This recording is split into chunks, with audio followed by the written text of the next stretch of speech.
Oui, je me demandais si j'allais pas prendre un petit mouchoir pour pleurer pour toutes les grandes entreprises de Belgique qui ont fait, je dois regarder, 6 milliards de dividendes.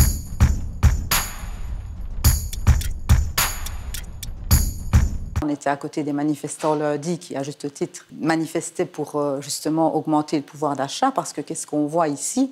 On vient d'avoir, on a tout le problème de la pandémie. En plein confinement, on a applaudi les gens qui font tourner ce pays. Et au moment où ces travailleurs, à travers l'organisation syndicale, doivent aller chercher des augmentations salariales, que fait le gouvernement au lieu de s'occuper de ses affaires? Impose une marge maximale pour augmenter les salaires de 0,4%. Autant dire des cacahuètes, alors qu'à côté de ça, les salaires des CIO ont augmenté de 70%.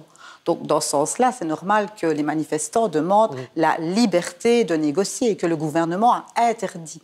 Donc, on parlera tout à l'heure de l'indexation, si vous voulez bien. Restons quand même sur cette question-là fondamentale. En une phrase, la pauvreté, selon vous, elle va exploser en Belgique? Il n'y a aucun indicateur qui permet de l'éviter ou pas?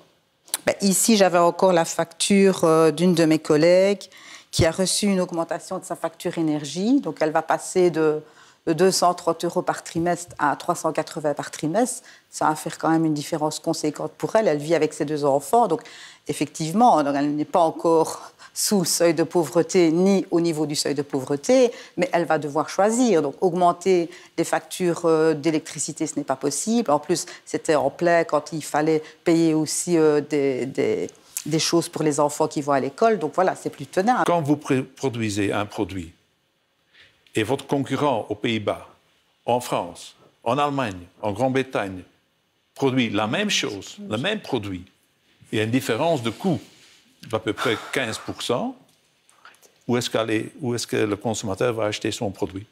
Ah oui, il y a énormément de gens qui nous ont dit ça. De plus en plus, on va faire les courses à l'étranger. Je vois que vous voulez réagir, Madame Moscoufou. Oui, je me demandais si j'allais pas prendre un petit mouchoir pour pleurer pour toutes les grandes entreprises de Belgique qui ont fait, je dois regarder, 6 milliards de dividendes. Donc, quand j'entends M. Timmermans qui ose...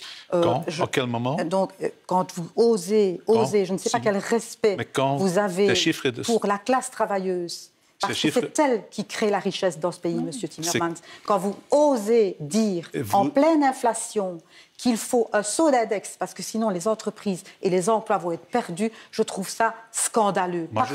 Il faut quand même rappeler à la population que l'indexation automatique des salaires, ce n'est pas le pouvoir d'achat. Et quand j'entends la concurrence... On en parle tout à l'heure du saut d'index. La concurrence, en Grèce, les salaires sont les plus bas d'Europe. Et pourtant, le chômage est énorme. Monsieur Timmermans, donc ce lien entre les salaires et l'emploi, c'est à côté de la plaque. Et ça ne marche plus. De ce qu'on entend de tous vos auditeurs, le débat n'est pas celui-là.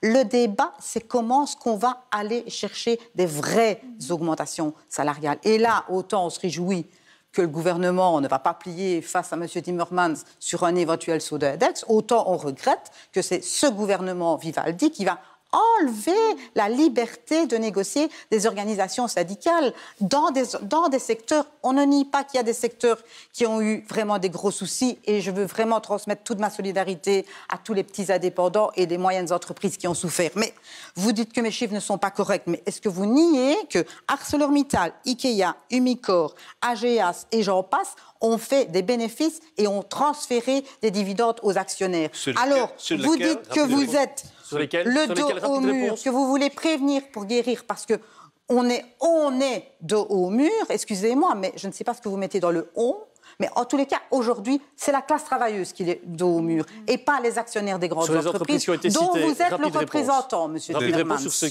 chiffres-là, ils ont payé des précomptes. Il ne manquerait plus que celle-là, avec tous les cadeaux que le gouvernement vous a faits.